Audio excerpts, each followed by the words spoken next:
En vos ponemos toda nuestra confianza, temiéndolo todo de nuestra fragilidad y esperándolo todo de vuestra bondad. Sed el único Pedro de nuestro amor y el protector de nuestra vida, el sostén de nuestra debilidad y la reparación de nuestras faltas, la seguridad de nuestra salvación y nuestro refugio en la hora de la muerte. Amén. En el nombre del Padre, del Hijo y del Espíritu Santo. Amén. Buenos días.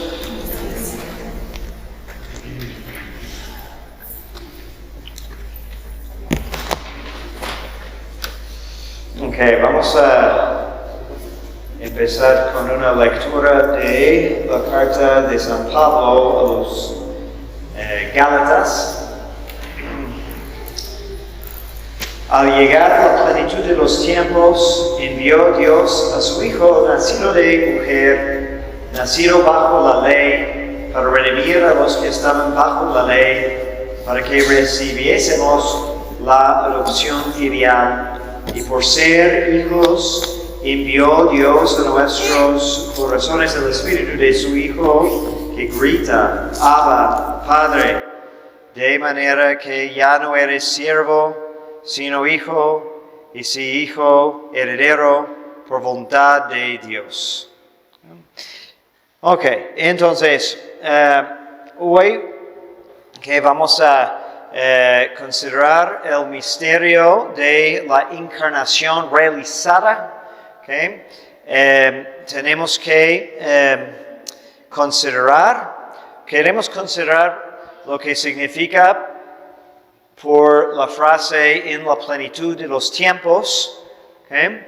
También queremos considerar algunas razones de conveniencia, algunas razones más de conveniencia por la encarnación.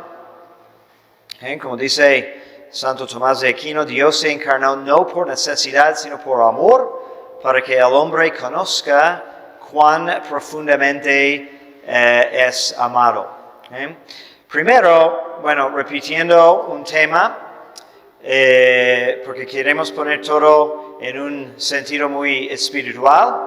Yo creo que tal vez la clase pasada nos fue pues muy teórica o muy abstracta, muy técnica. Entonces no queremos perder el sentido. A veces hay protestantes o modernistas que critican a los católicos porque cuando empezamos a racionar teológicamente, a veces podemos empezar a hablar en términos pues muy abstractos, ¿no? Y se ve algo muy complicado y dicen, ¿a poco necesitamos complicar todo tanto? No es simplemente amar a Jesús y salvarnos. Y pues sí, entonces siempre tenemos que recordar para qué tanto estudio o tanta distinción y todo eso, qué estamos tratando de lograr, y no solamente por el gusto de debatir. De hecho, fue parte del argumento modernista, ¿no?, en contra de los escolásticos, es decir, en contra de la escuela de pensamiento de Santo Tomás de Aquino, de que no los tomistas tienen discusiones sobre cosas muy irrelevantes como cuántos ángeles pueden bailar en la punta de la aguja o algo así, ¿no? Es una burla, pero si queremos evitar caer en ese error. Entonces, un autor que es muy tomista, muy teológico, también muy espiritual, se llama el abad Ansgar Vonnier, un monje benedictino, y tiene una serie de libros en 3 partes, 3 volúmenes sobre Cristología. El primero se llama La personalidad de Cristo. Okay. Entonces, habla acerca de la relación entre la lectura del Evangelio y nuestro conocimiento de Cristo. Y la pregunta es, bueno, son varias, ¿no? Entonces, ¿basta leer el Evangelio para conocer a Cristo? O también, si es necesario leer el Evangelio para conocer a Cristo. Y dice de que, por ejemplo, el conocimiento de Cristo va mucho más allá que lo que podemos encontrar en el Evangelio. Es muy cierto porque los 4 Evangelios no son muy largos, ¿no? Puedes leer los 4 en un día fácil, no hay gran reto. Entonces, ¿cómo es que el Evangelio es así? Y hay bibliotecas llenas de teorías de Cristo, ¿no? Entonces, su punto es que el conocimiento de Cristo tiene otra raíz, no se limita al Evangelio, porque realmente Cristo se conoce a través del amor y a través de, conocerlo a Él y no solamente escritos sobre Él. Y que Cristo en el Evangelio, de hecho, explica eso precisamente. Los evangelistas. San Juan concluye su evangelio diciendo que Cristo dijo y hizo muchas más cosas. Y dice, todo el mundo no sería suficiente para todos los tomos que necesitaríamos para escribir todo. ¿Okay? Entonces eso es cierto. Pero tampoco queremos sugerir una contradicción que a veces se hace, ¿no? Dice que, eso es nada más un relato de unos cuantos, pero yo conozco a Cristo porque hemos hablado, como si hubiera un choque. No, la lectura del Evangelio va totalmente de acuerdo con todo que vamos a hablar teológicamente sobre él. ¿Okay? Pero dice Bonnier que solo hay ganancia en la lectura del Evangelio si primero estamos enamorados con Cristo. Vamos a entender lo que se quiere comunicar. ¿Por qué? Porque los autores del Evangelio estaban enamorados con Cristo. Y también dice que realmente hay muy pocos que se van a convertir solo leyendo el Evangelio. Necesita un contexto más amplio para que entiendas, porque si solo lo lees como estudias cualquier otro libro, pues puedes encontrar muchas objeciones, ¿no? Porque tienes que entender el contexto y saber que quien escribió los evangelios hizo un trabajo de edición, como todo editor tiene que hacer, qué incluyo, qué no incluyo y por qué.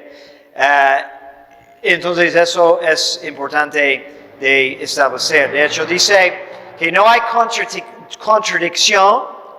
Dice, Cristo no es un texto, es una persona. Y eso es muy importante, porque hemos sido influenciados muchos por los evangélicos, los protestantes, y solo tiene un texto. ¿Sí? No tienen una tradición. Tienen sus testimonios personales, pero se arraiga en un texto. Pero no podemos limitar a Cristo a un texto. Pero al mismo tiempo no hay contradicción, tampoco hay competencia. ¿Qué es mejor, Santo Tomás o el Evangelio? Nada. ¿Okay? Van de acuerdo. Tampoco es Cristo...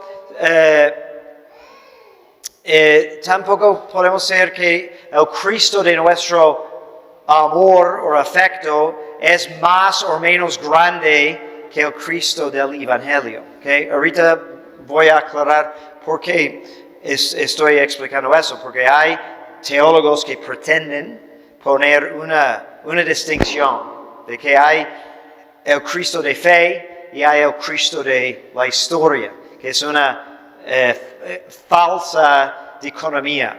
¿Okay? Igual, Roy Marín habla del mismo tema, ¿okay? De que la fuente principal de nuestro conocimiento de Cristo no son los evangelios.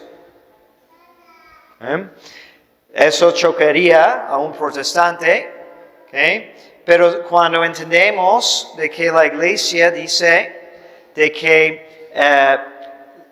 las escrituras son la parte escrita de la tradición, es decir, el evangelio nace de la tradición porque la tradición es anterior al evangelio.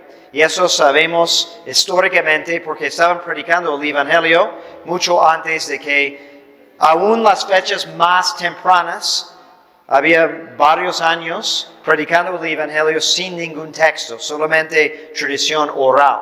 Y aún después de que alguien escribió un texto, siempre tenemos que recordar que no había internet, no había WhatsApp, no había modos de difundir información muy fácil. Entonces, si alguien tuviera un texto, pues fue una labor muy difícil de copiarla y difundirla.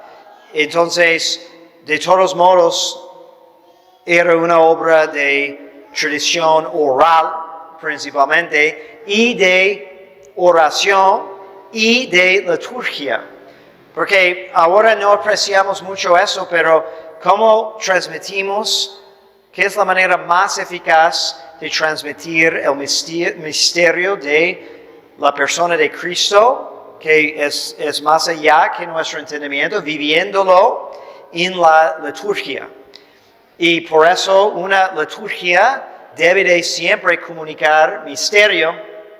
Cuando carece de un sentido de misterio, entonces no está cumpliendo con uno de sus puntos principales. Y lo interesante es que hemos perdido mucho sentido de misterio en nuestros tiempos por un deseo de tener una liturgia didáctica, es decir, que enseña, pero precisamente por quitar lo misterioso, enseña mucho menos, a pesar de su intención de ser didáctica. Entonces, es un ciclo vicioso.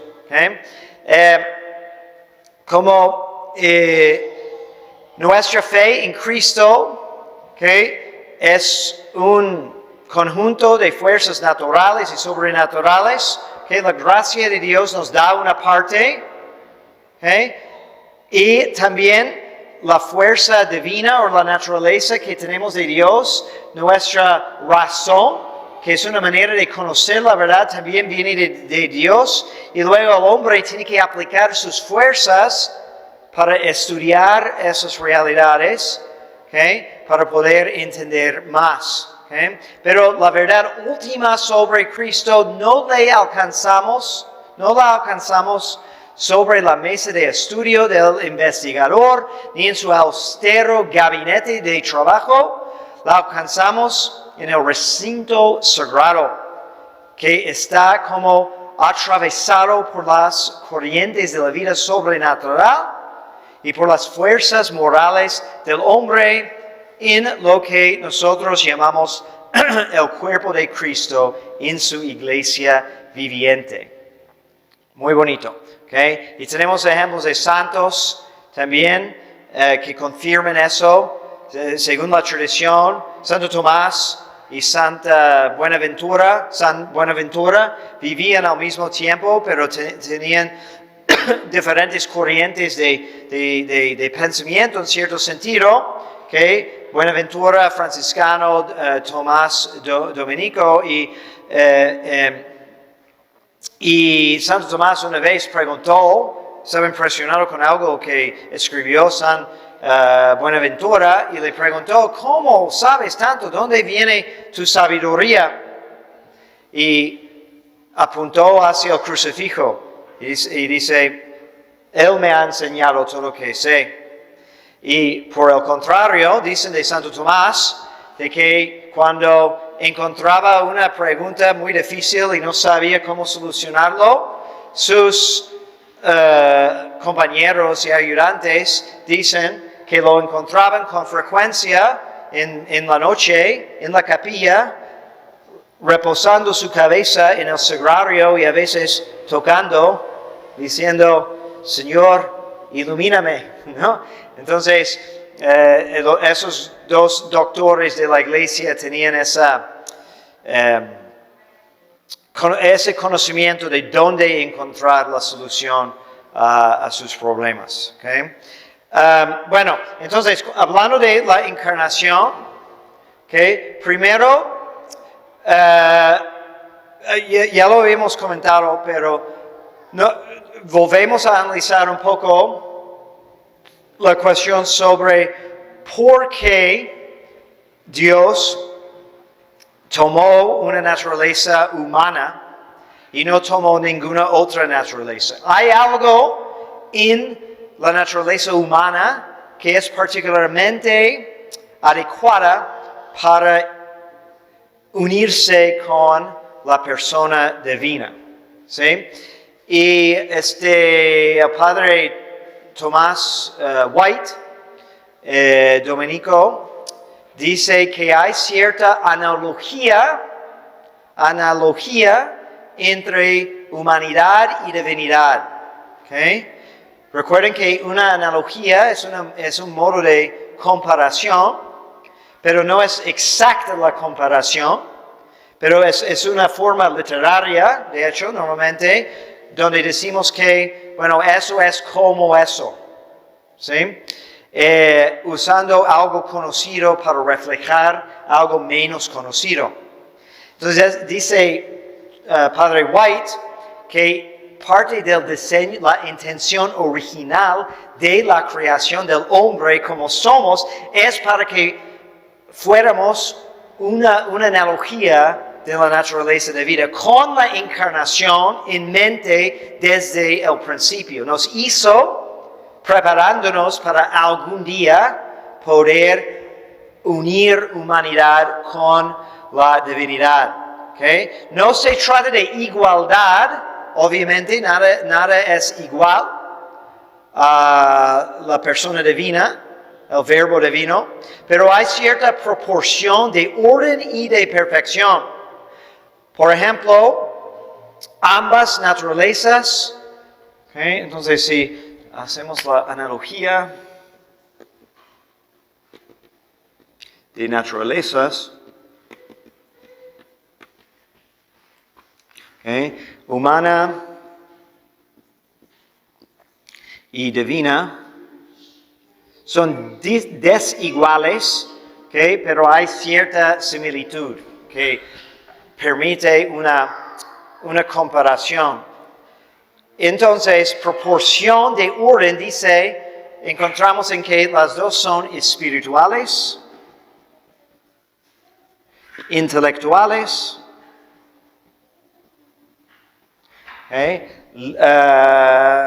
y libres. Y realmente no hay otra naturaleza en el mundo, aparte de los ángeles, que tiene eso. Aunque de grados infinitamente distintos. Todo, de hecho, toda creación que participa en Dios a través de su existencia. Nada existe si no es por participar en la existencia de Dios. Y todo a diferentes grados. Y el hombre está en la cúspide de la creación porque es hecho a la imagen de Dios. Entonces posee una capacidad única para conocer y amar a Dios. Y según esta explicación, es lo que le hace capaz de ser asumido por el verbo. Otras naturalezas, aunque sea posible, es menos conveniente. Pero que la encarnación no destruye lo humano, sino que lo lleva a su perfección más alta. Humanidad entonces tiene una perfección única cuando existe en el modo de la unión hipostática, la encarnación o la unión con el verbo.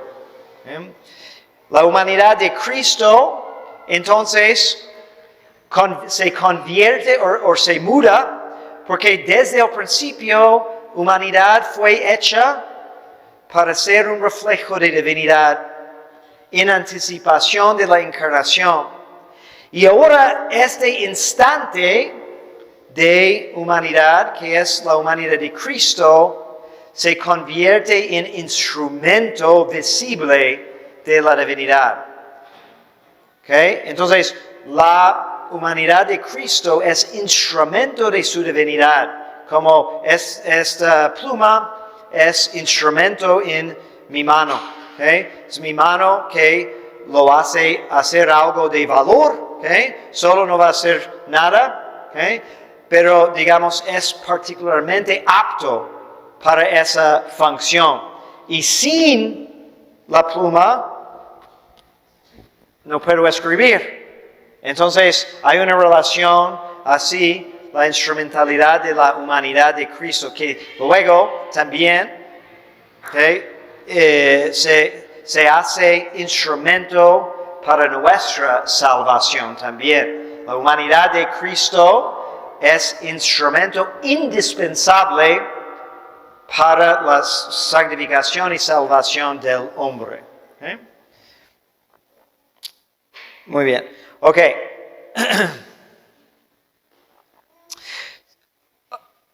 Entonces, si la encarnación es tan importante, tenemos que descartar una herejía común, ¿okay? Que es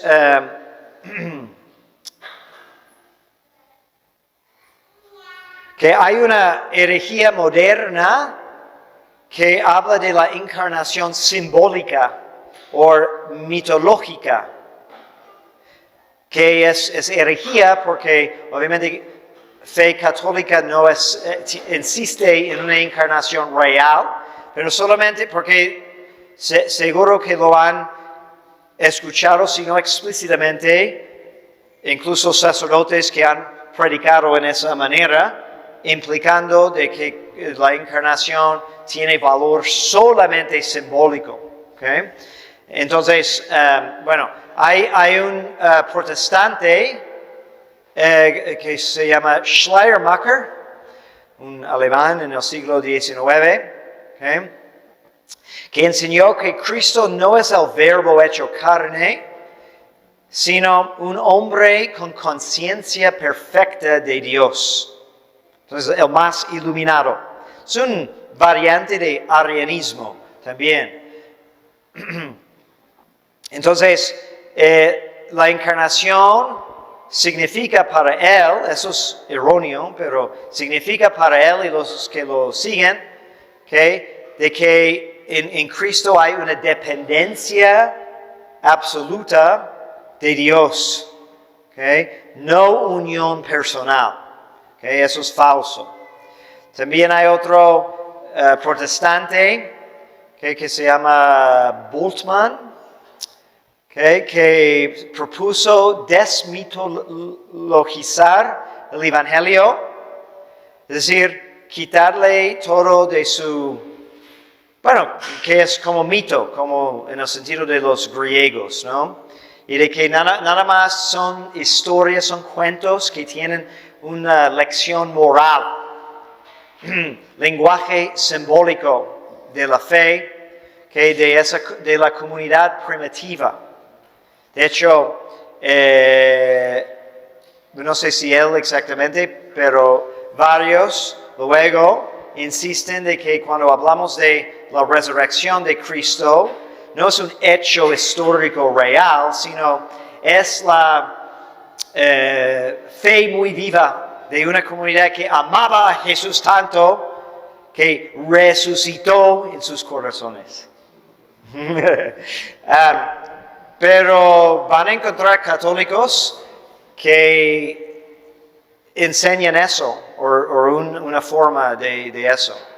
Entonces, para esta escuela, de decir el verbo se hizo carne, tampoco narra un hecho objetivo, sino una forma poética de expresar la revelación de Dios al hombre.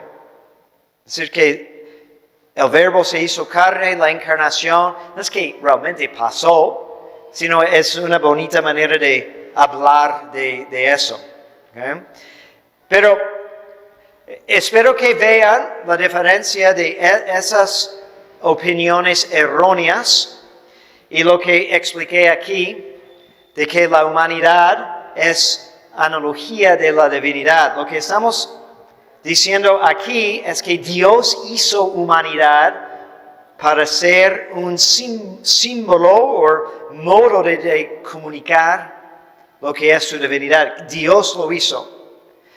Básicamente, en estas teorías es la inversión. Están diciendo que el hombre inventó una expresión de comunicar algo. Entonces, en vez de una realidad, es simplemente una expresión que nace de un ser humano. Okay. Entonces, la encarnación no es un acontecimiento histórico, sino un mito.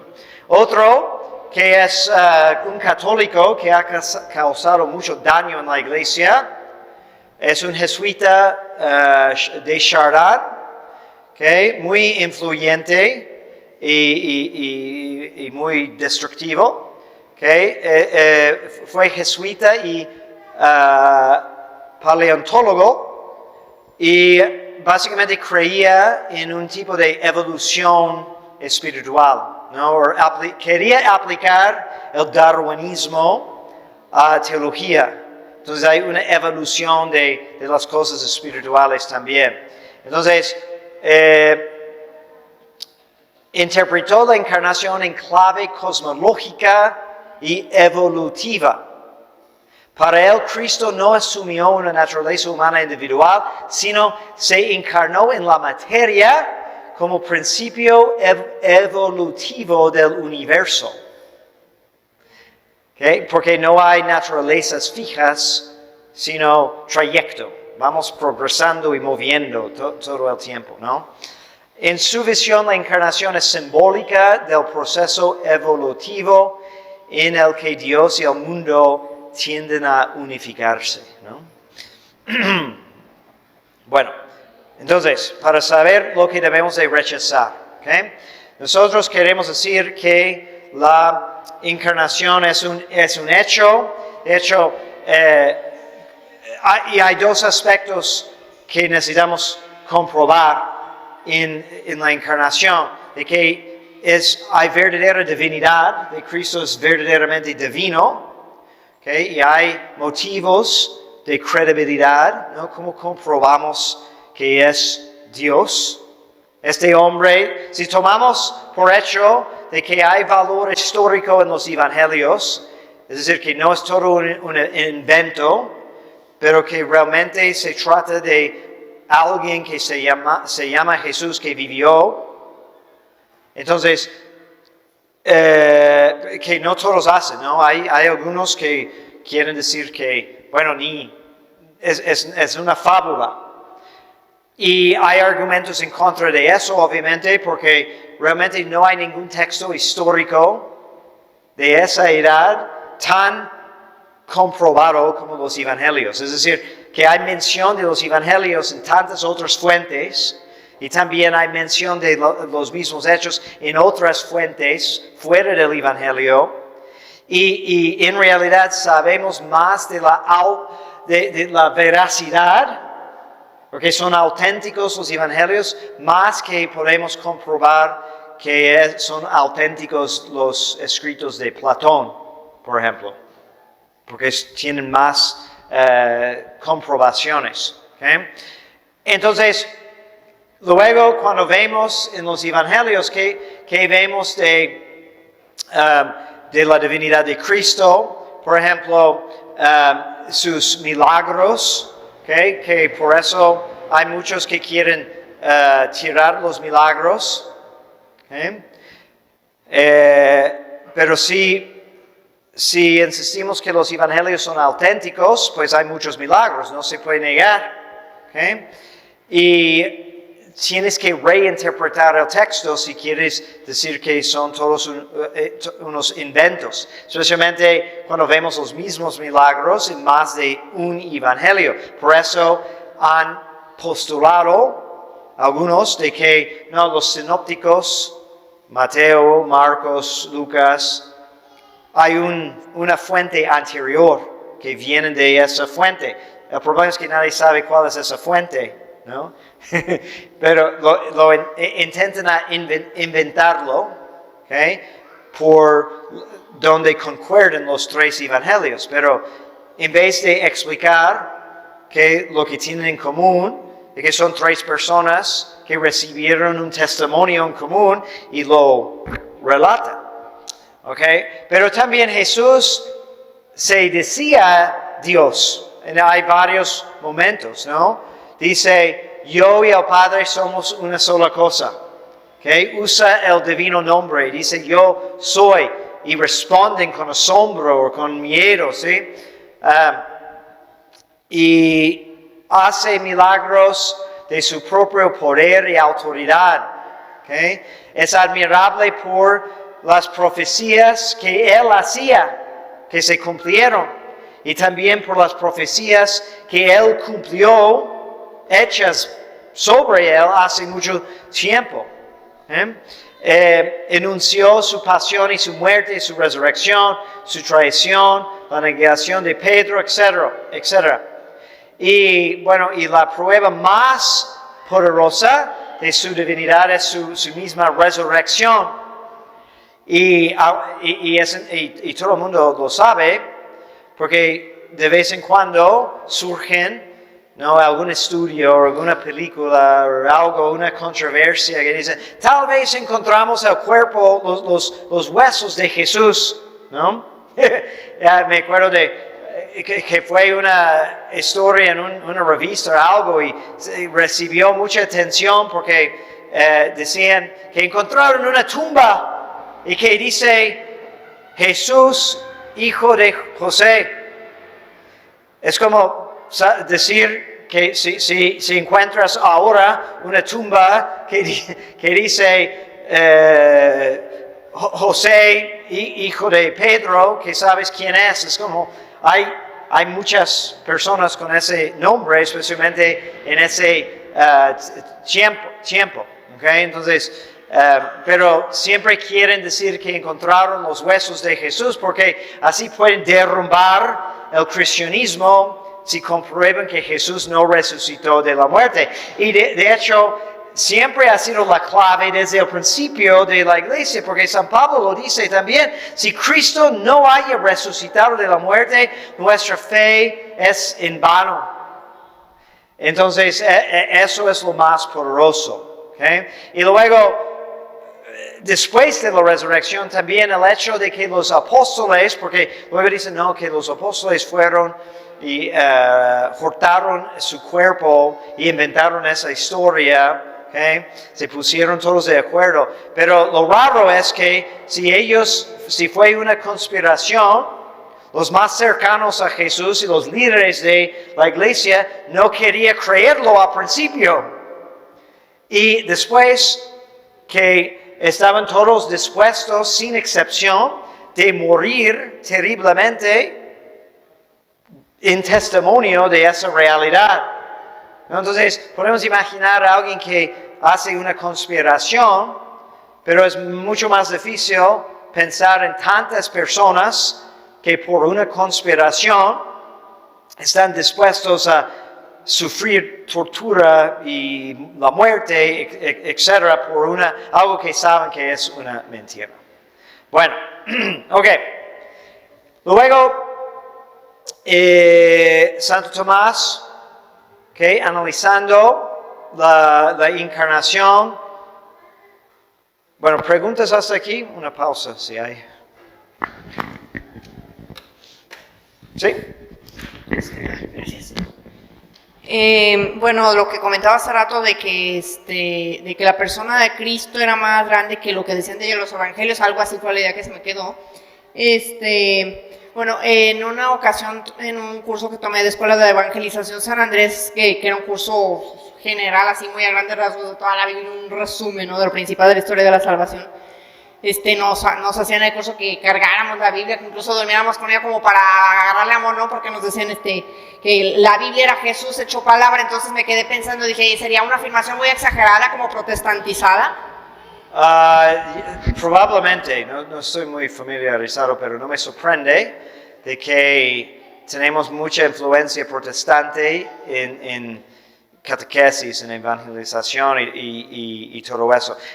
Es correcto decir que, en cierto sentido, de que, aunque no me gusta la frase, que la Biblia es hecho palabra, porque Jesús es la palabra, el verbo se hizo carne, ¿no? Entonces eso es lo que dice San Juan, que en el principio era el verbo, entonces decir que Jesús hecho palabra, es una inversión.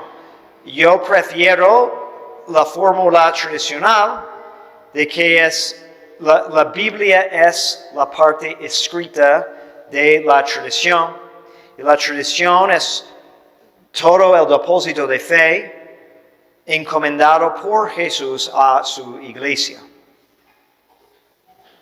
Pero hay que, siempre debemos de como estar sobre aviso, un poco sospechosos, porque sí es muy cierto de que el protestantismo ha afectado a la iglesia mucho. Vemos en nuestra liturgia, ¿no? En nuestra catequesis. Okay. Entonces, yo tengo un amigo que es converso a la fe católica, era protestante, mejor les he contado esta historia antes, pero me hace muy impactante porque estaba haciendo una misión en la India con muchos jóvenes muy sinceros, celosos por amor a Jesús, no dudo que amen a Jesús y todo eso, pero mal informados. Y ya estaba dudando un poco el protestantismo, y lo que le hizo ya decidir que ya no podía seguir como protestante, además de ser muy estudiado, poder leer la Biblia en el griego y hebreo y todo eso, estaban paseando por un pueblo en la India en una camioneta llena de Biblias en inglés, tirando Biblias a la gente, y eso fue su modo de convertir a la gente. Y luego, como se quedó pensando, que es un poco como el eunuco en los Hechos de los Apóstoles de Etiopía, de que está leyendo Isaías y dice, pero ¿quién me lo va a explicar? Y entonces podemos tener esa idea. Entonces, los protestantes, por ejemplo, son muy buenos para memorizar citas de la Biblia y repetirlas, pero con poco contexto, ¿sí? Y lo que alguien me explicó, por ejemplo, de evangelización de San Andrés, dijiste, que también creo que incluye mucho de eso, ¿no? De memorizar, o estoy equivocado. Pero bueno, a veces nos aconsejan eso, de memorizar partes de la Biblia. No es malo, y tal vez si vas a debatir con protestantes, es bueno tener un repertorio de citas para contestar, pero realmente no es el punto, no gana quien sabe más citas de la Biblia. Y podemos saber la fe revelada realmente con poco conocimiento de la Biblia. Entonces, yo creo que es siempre más recomendable leer el catecismo antes de leer la Biblia. Y no es malo. Hay programas, por ejemplo, de leer la Biblia en un año. Tenemos en venta aquí. Está bien, pero si es interpretado la secuencia con una mente católica y es guiada por teología católica, ¿no? Porque si podemos encontrar errores si solamente estamos leyendo y interpretando por nuestra cuenta. ¿Sí? Ahorita que mencionaba el tema de las personas que creen que decían pues que lo de Cristo es la historia de los evangelios y todo es un cuento. La pregunta es si usted cree que todo eso, esa idea, no solamente es exclusiva, no sé, de los filósofos o yo qué sé. O sea, que un católico esté más al pendiente de que puede venir en cualquier lado. Le cuento lo que nos pasó a nosotros. En diciembre apenas salió una película infantil. Los dibujos estaba sumamente cuidada, muy bien hecha. Todo estaba muy bien. La historia estuvo súper, todo bien, todo pegado, todo perfecto. Pero termina la historia, el que lo contó, se la estaba contando a su hijo. El que la contó termina diciendo a su esposa: tenías razón, querida. Esta historia es el mejor cuento para niños. Entonces nosotros pensamos que ahí estaba el veneno, porque eso se queda en la mente de los niños. Pero no sé si esto es mucho querer pensar o si es así. Yo puedo imaginar que querían decir por eso, mejor que solo contarles cuentos, eso suple por un cuento, ¿no? Que no necesariamente tiene que querer decir que es inventado, pero entiendo también de que si usamos ese lenguaje, puede dar a entender algo que no queremos. Es por lo mismo que les he dicho muchas veces que no creo que es muy conveniente principalmente enseñar el catecismo con caricaturas, porque una caricatura es más apto para historias de fantasía o ficción, ¿no? Porque en libros de historia no cuentan batallas o cosas así, hablan de reyes con caricaturas normalmente, son como retratos de la época, pinturas, etc. Pero en historia, como materia, la idea es hacerles entender que eso sí pasó, es parte de la realidad que tenemos que tomar en cuenta y somos herederos de todo eso. Pero muchas veces en la religión no estamos comunicando precisamente esa parte, de que también es una realidad que estamos ahora viviendo los efectos. ¿Sí? Bien. Ok. Bueno, ahora Santo Tomás, que habla de la necesidad de la encarnación. Fue necesaria la encarnación. Okay? Y dice que, como siempre hace, que sí y no. Okay? Que la encarnación no podemos decir que es necesaria absolutamente, como no hubiera otra opción para Dios. Pero la analogía que hace es como un hombre que quiere hacer un viaje largo, ¿no? Y preguntamos si un caballo es necesario, ¿sí? Y no, puede caminar. Pero si va a ir a otro país, eso es obviamente antes de aviones y todo, pero igual, podemos decir, si quiero ir a Japón, ¿un avión es necesario? Pues técnicamente no. Podemos caminar hasta Alaska y cruzar allí, bajar y luego nadar, no sé. ¿Okay? Es técnicamente posible, pero en el sentido de lo que es más apto o conveniente, pues para ese viajero el caballo es muy necesario. ¿Okay? Y dice Santo Tomás cita San Agustín, debemos demostrar que Dios, a cuyo poder está todo sometido, no padece indigencia de medios. Es decir, Dios no es limitado, como no podría ser otra cosa, claro que sí, pero que no existía otro más oportuno para sanar nuestra miseria. Es lo más conveniente. Entonces luego pregunta, ¿por qué fue lo más conveniente? Y tiene algunas razones que sirven para nuestra meditación. Por ejemplo, dice que promueve en el hombre el bien, un aprecio para el bien. Porque es más fácil creer el mismo Dios que así nos habla. Si Dios nos habla en nuestro idioma, Sí, es más fácil creerlo.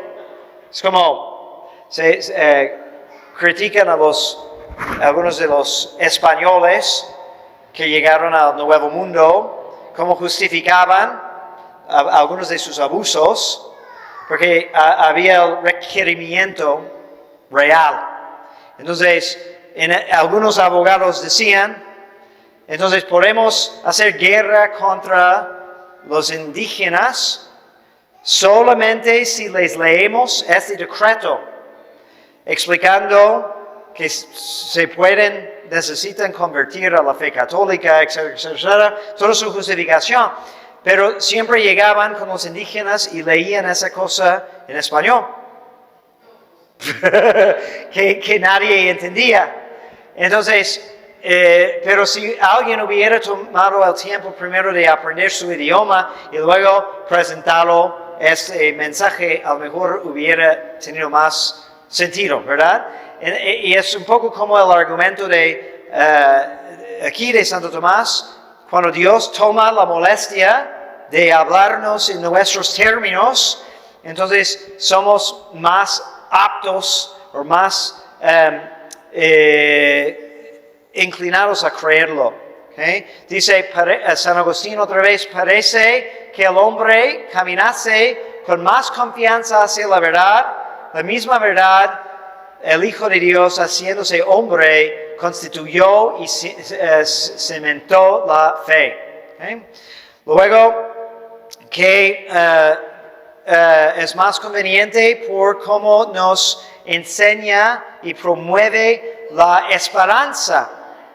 Otra vez citando a San Agustín, nada hubo tan necesario para fortalecer nuestra esperanza como el demostrarnos Dios cuánto nos amaba. ¿Y qué prueba más palpable de este amor que el arreimiento del Hijo de Dios con nuestra naturaleza? ¿No? Entonces, tenemos esperanza en la promesa de Dios al saber cuánto nos ama. Y que de toda la Biblia, todos los hechos de Dios, todos sus milagros, hay realmente algo más conmovedor de todas las obras de Dios que el hecho que se humilló tanto para vivir nuestra experiencia. ¿Sí? Como que convence más que alguien realmente te quiere, ¿no? Si algún rico se entera de tu problema y te manda 100 pesos de lejos, ¿no? No, gracias. Okay, estás sufriendo de esa enfermedad, no puedes pagar tus cuentas en el hospital, tu casa está cayendo, tienes un montón de problemas y te manda 100 pesos. Y dice, sí, estoy pensando en ti. Okay? Pero si la misma persona viene del otro lado del mundo, deja sus trabajos y viene para acompañarte en el hospital y prepararte la comida, pues eso te va a convencer de que realmente es sincero en su amor. ¿Okay? Y vamos a esperar de que va a seguir ayudándonos. Luego, en lo que pertenece a la caridad, fue tan conveniente. Otra vez San Agustín, ¿qué causa mayor puede asignarse a la venida del Señor que al mostrarnos su amor? ¿Okay? Si hemos sido remisos para amarle, no lo seamos para corresponder a su amor. ¿Okay? Lo mismo. ¿Okay? También nos motiva a un recto comportamiento. No había de seguir al hombre a quien podríamos ver, sino a Dios que no podía ser visto. Así pues, para mostrarse al hombre y para éste le viera y le siguiera, Dios se hizo hombre. De enseñarnos no solamente de mensajes a través de emisarios o palabras pues misteriosas, sino venir para hablar la enseñanza y mostrarnos cómo comportarnos. Entonces siempre podemos decir, ¿qué haría Jesús? Y seguir su ejemplo. ¿Okay? Y también para la participación en la divinidad. Entonces Dios se hizo hombre para que el hombre se hiciese Dios. ¿Okay? Entonces eso es poderoso, ¿ok? Puede ser hasta escandaloso si no entendemos las palabras en su contexto. Obviamente, San Agustín no quiere decir para que el hombre se hiciese Dios como piensan los mormones. Los mormones piensan, si tienes muchas esposas, puedes poblar un planeta y Dios te promueve de hombre a Dios y te da un planeta. ¿Sí? No, San Agustín está hablando de que Dios nos comunica su gracia para hacernos partícipes en su divinidad. Porque solo podemos amar y conocer a Dios si Él nos capacita a través de compartirnos algo de su naturaleza divina. Es una participación, no es una promoción. Ok.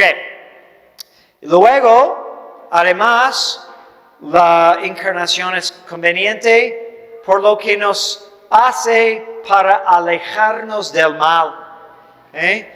Entonces, dice Santo Tomás que entre sus razones, a través de la encarnación, aprende el hombre no tenerse por menos que el demonio.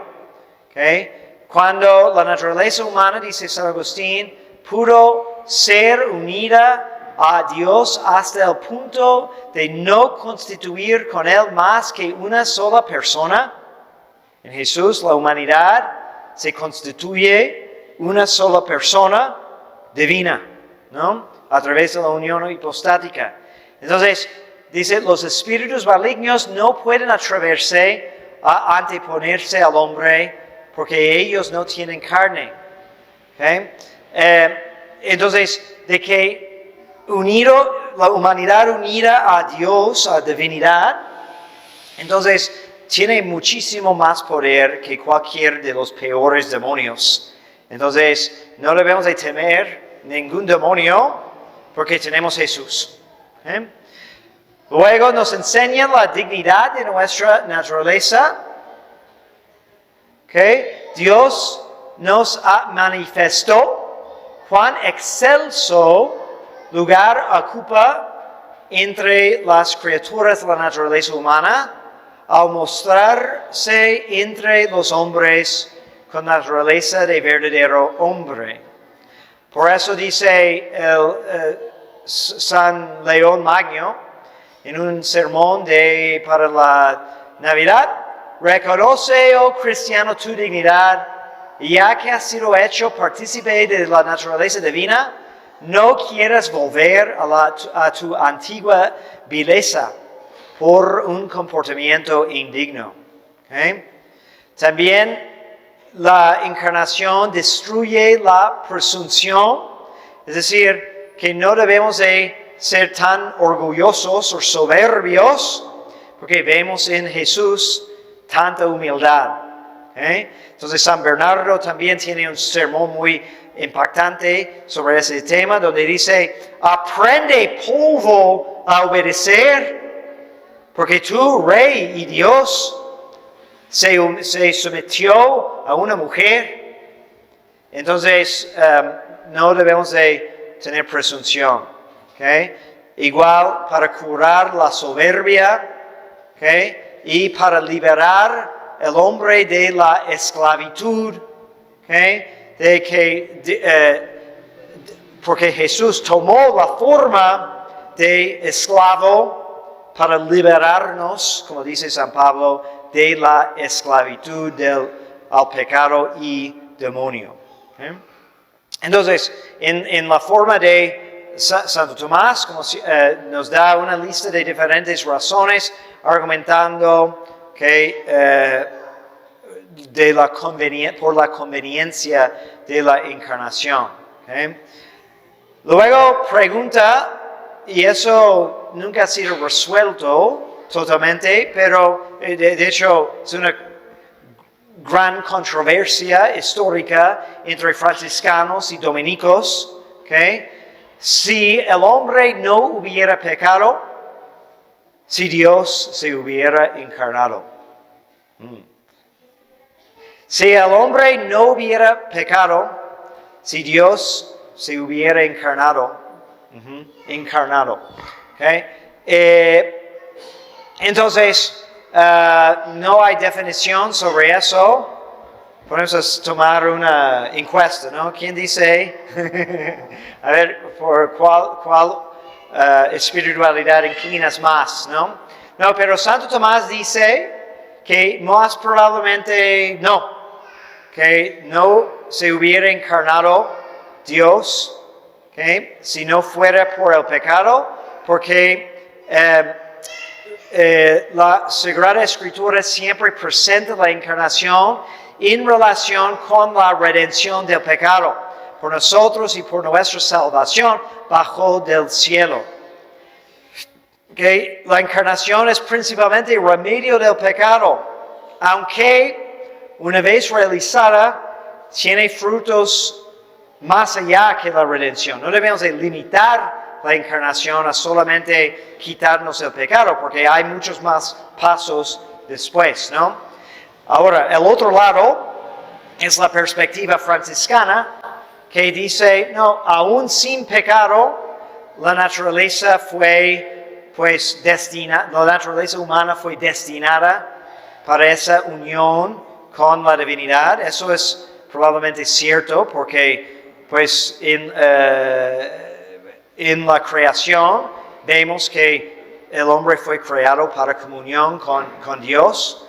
Entonces, los franciscanos dicen que hay tantos beneficios de la encarnación, de que Jesús o Dios hubiera tomado la naturaleza no caída también para alcanzar esa perfección. Pero todavía es un punto que se puede discutir, aunque yo creo que prevalece más simplemente por la gran influencia de Santo Tomás y todos sus discípulos, de que la encarnación es tan vinculada con la redención.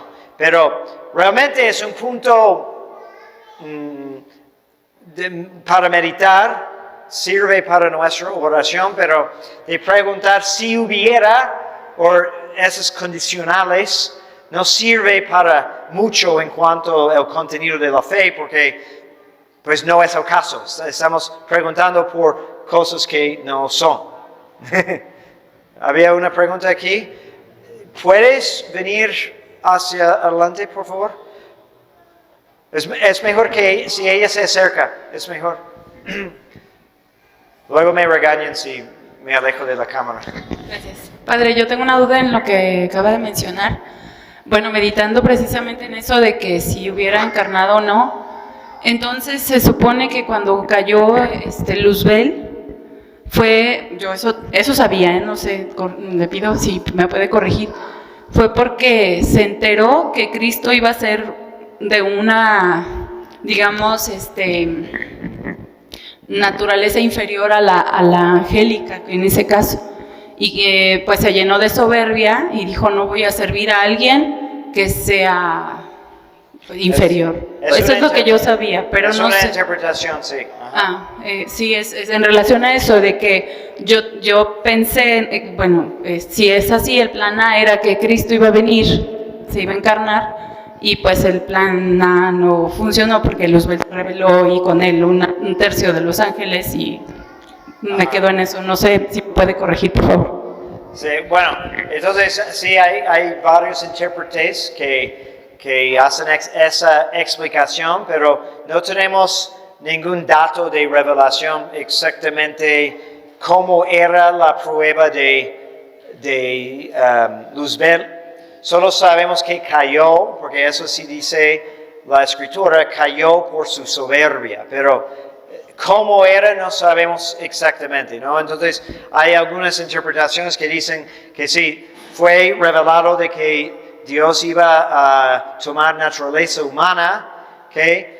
Y eso fue para llenar los puestos dejados en el cielo por los ángeles caídos, que ellos perdieron o iban a perder. Entonces, así no debemos de fijarnos demasiado en lenguaje temporal, de que eso sucedió antes, porque pues estamos hablando de la eternidad fuera del tiempo, entonces lo que iba a pasar para Dios es presente y que los ángeles ven las cosas creadas a través de Dios, por la luz de Dios. Entonces, así no hay problema, aunque sí podemos preguntarnos, ¿okay? Si el hombre no hubiera caído, entonces eso significa que tampoco los ángeles hubieran caído, etc. Pero igual, todas esas especulaciones, hay que tener cuidado de no perdernos demasiado en eso. ¿Okay? Pregunta Santo Tomás si la encarnación quitó el pecado totalmente. Y Santo Tomás contesta otra vez sí y no. Porque sí quitó el pecado totalmente, la culpa del pecado totalmente por quien acepta el fruto de la redención. Pero no quita el pecado totalmente en cuanto a sus efectos, porque todavía tenemos concupiscencia, y tampoco en el sentido de que sigue existiendo, porque el hombre es libre de rechazar el efecto. Entonces, no desaparece totalmente el pecado de la humanidad, sino Cristo ofrece un remedio eficaz. Por la libertad humana permanece el pecado, pero siempre el remedio es disponible. Si la encarnación es el medio más conveniente para reparar el pecado, okay, igual, no es la única manera, pero es lo más conveniente, y el argumento de Santo Tomás es por asociar el hombre a través de esta naturaleza humana con nuestra propia redención.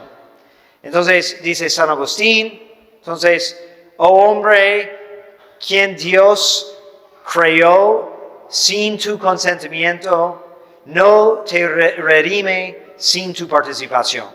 Entonces, como todos somos culpables a través de Adán, todos necesitamos ser partícipes a través de la naturaleza humana de Cristo.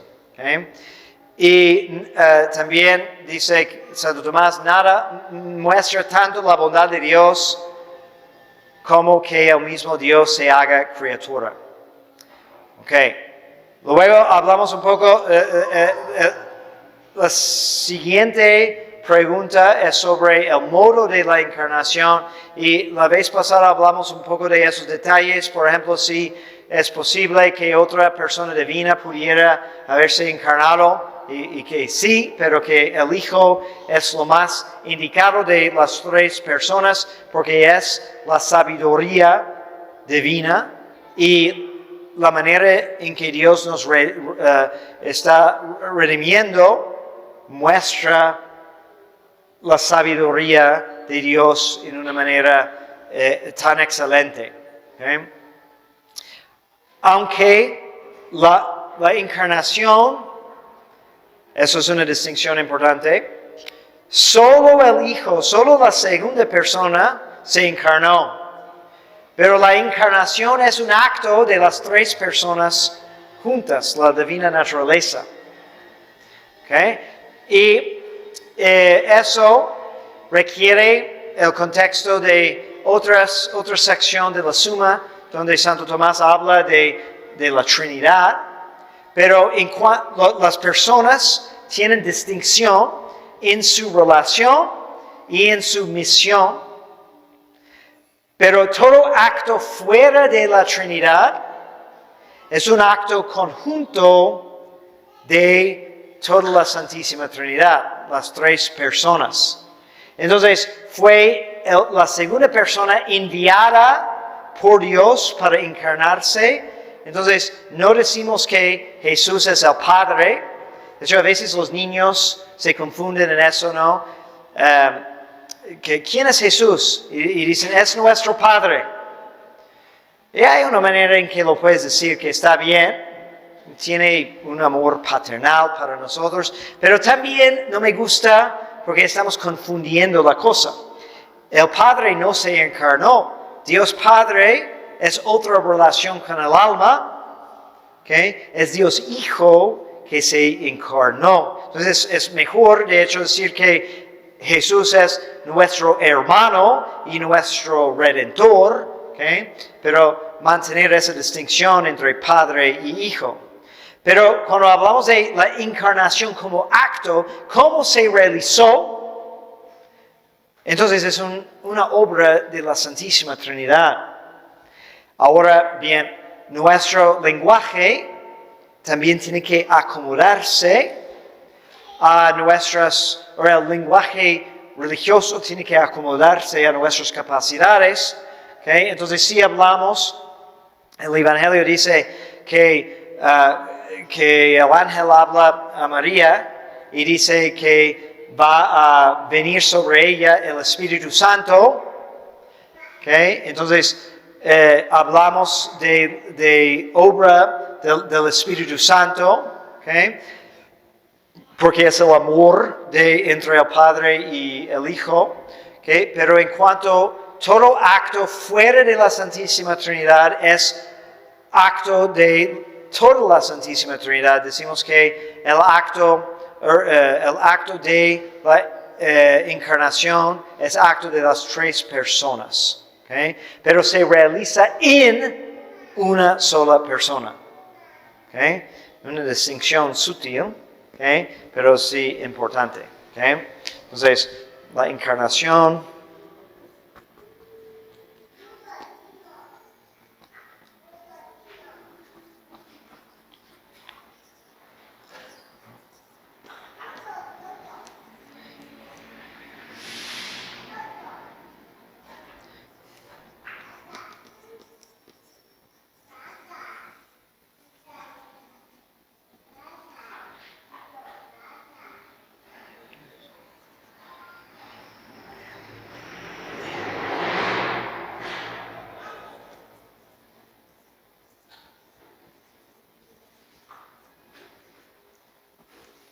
okay. Realizado en la persona del Hijo, en la segunda persona. Bien.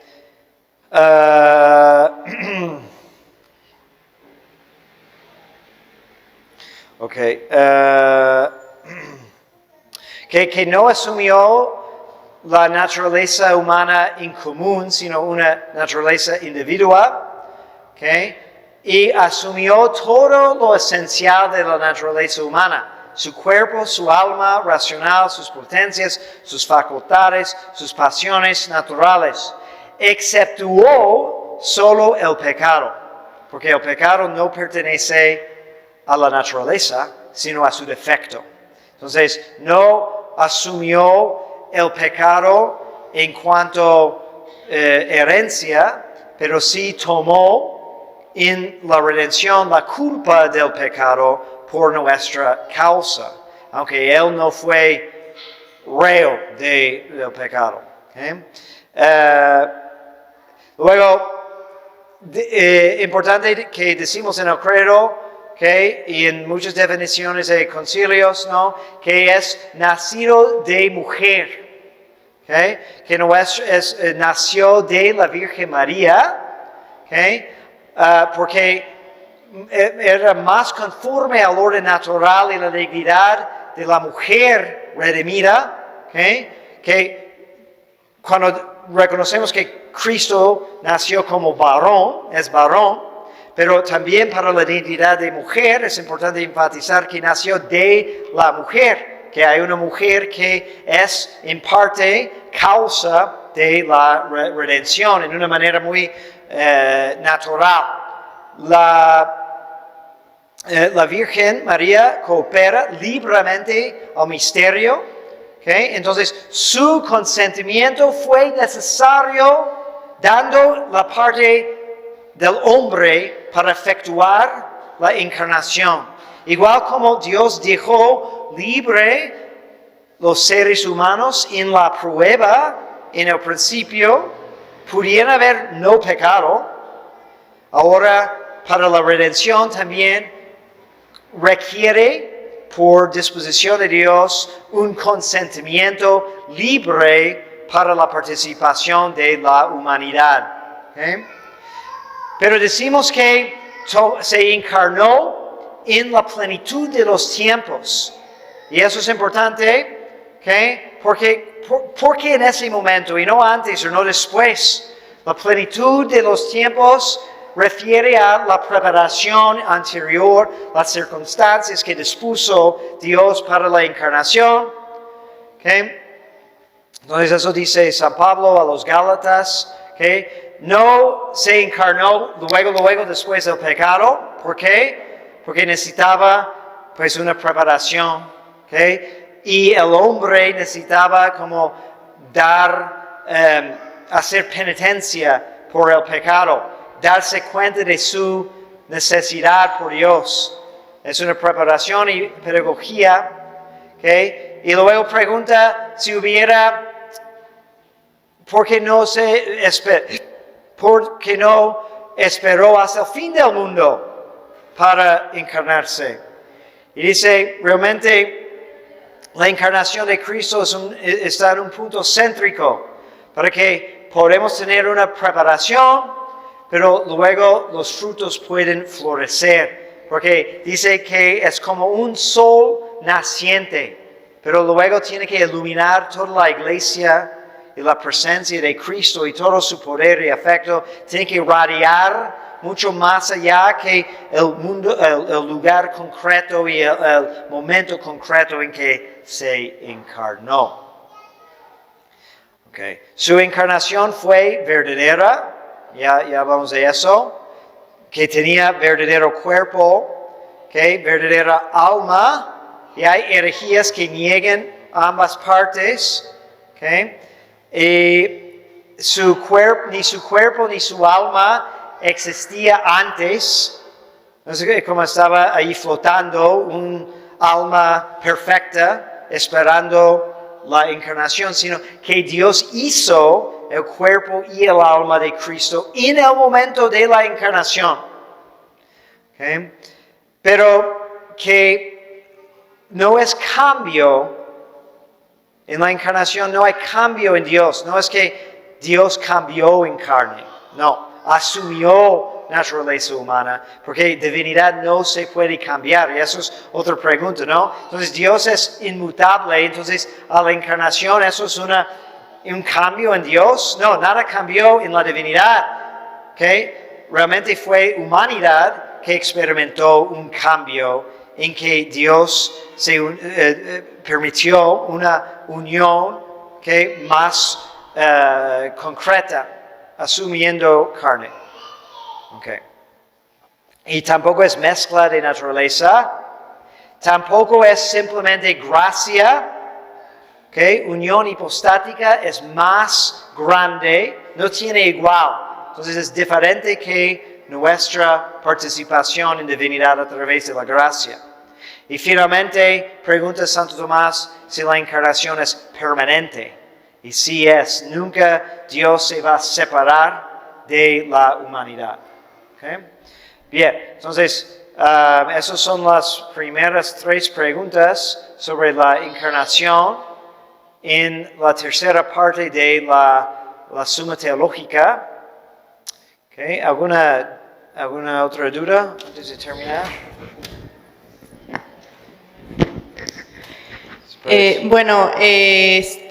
Cuando estaba comentando de la herejía esa moderna que hay de la encarnación, de que es mitológica y eso, de que no es real, me imagino que más adelante va a comentar sobre la parucía, la segunda venida de Cristo.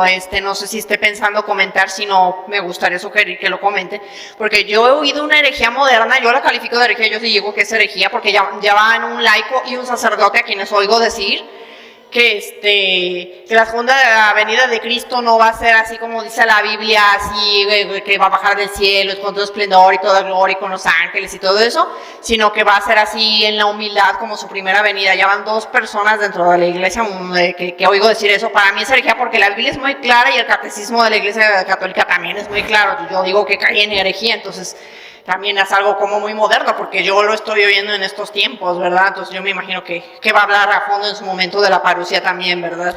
Sí, la estructura de ese tratado, entonces, que vamos a seguir más o menos la estructura de la Suma Teológica, que empieza con esas cuestiones sobre la encarnación en general, y luego vamos a precisar en momentos de la vida de Cristo y cómo eso nos habla de su persona, su naturaleza, etc. Y luego en la iglesia, en el juicio, en el alma. ¿Okay? Entonces, todo eso es sí previsto. Y si hay herejías acerca de Cristo en cuanto a su encarnación y naturaleza, en cuanto a su presencia actual, en cuanto al en todo. ¿Sí?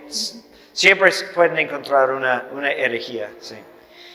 También de eso que estaba hablando de esas ideas modernas de que la resurrección y milagros de Cristo son simbólicos, algo creado por el hombre, más como una forma de hablar, de entender las cosas.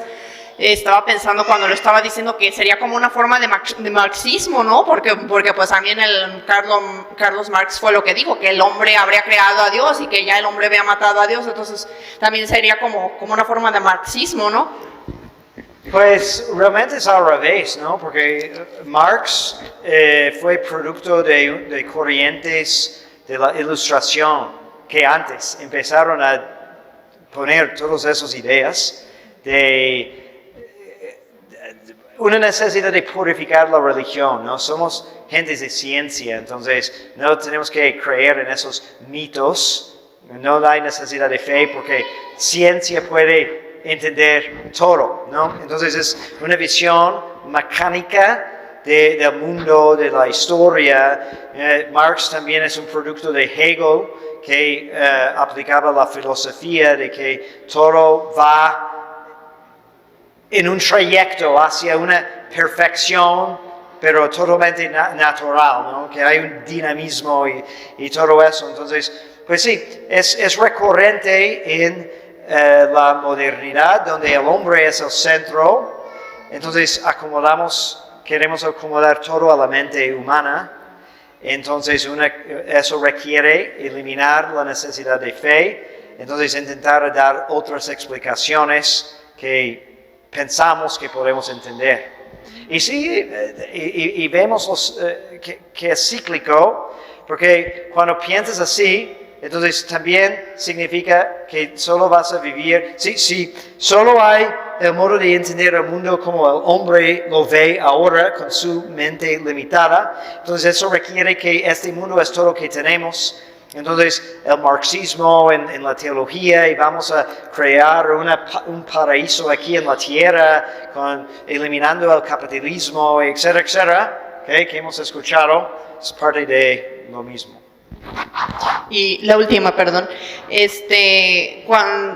una vez hice una pregunta en un curso para catequistas de la sede, que ya ve que dice la palabra de Dios y usted un poquito lo comentó ahorita, eso de que Jesús había llegado al llegar a la plenitud de los tiempos, ¿no?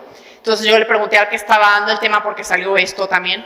Le dije, oiga, pero ¿por qué dice que al llegar a la plenitud de los tiempos vino Jesús? ¿Por qué era la plenitud de los tiempos en ese momento? Y me dijo él, es que es al revés, Jesús trajo la plenitud de los tiempos. Y yo le dije, pero la Biblia no dice así, dice al revés. Entonces de ahí no lo saqué y no me quedé conforme porque pues no lo saqué de allí, ¿no? Pero desde la vez pasada que lo estoy escuchando estaba como pensando, pues como que la que trajo la plenitud de los tiempos fue María, ¿no? ¿Por qué fue la plenitud de los tiempos? Bueno, toda la preparación previa, lo que dijo usted hace un momento, los profetas, todo lo que sufrió el pueblo y todo eso. Pero ya el culmen, esa plenitud, pues fue al llegar María, ¿no? Porque pues también se ha hablado de que ella con su oración y su pureza y todo eso, pues ella fue la que alcanzó de Dios que ya se cumpliera la promesa. Entonces a lo mejor se podría decir que ella fue la que trajo esa plenitud de los tiempos para que ella llegara a Cristo, ¿no? No sé si querría decirlo exactamente así, porque yo creo que hay comentarios que dicen que en María vemos como la perfección de la preparación del ser humano, ¿no? Que ella, de la creación humana, que una criatura tan perfecta, entonces convenía, ¿no? Pero de dar la agencia a ella sino que ella causó la plenitud de los tiempos.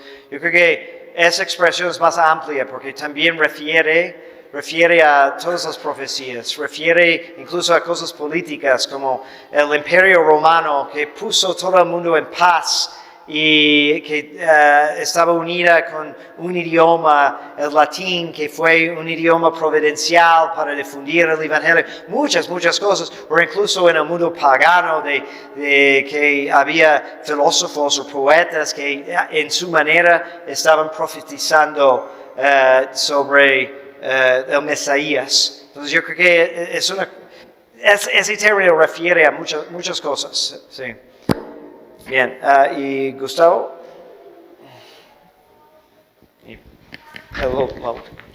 Hola, Padre. Bueno, si la encarnación es que Dios toma la naturaleza humana, en la Eucaristía, cuando recibimos en estado de gracia el cuerpo de nuestro Señor, también se puede decir que es, de cierta manera, la encarnación en nuestro propio cuerpo.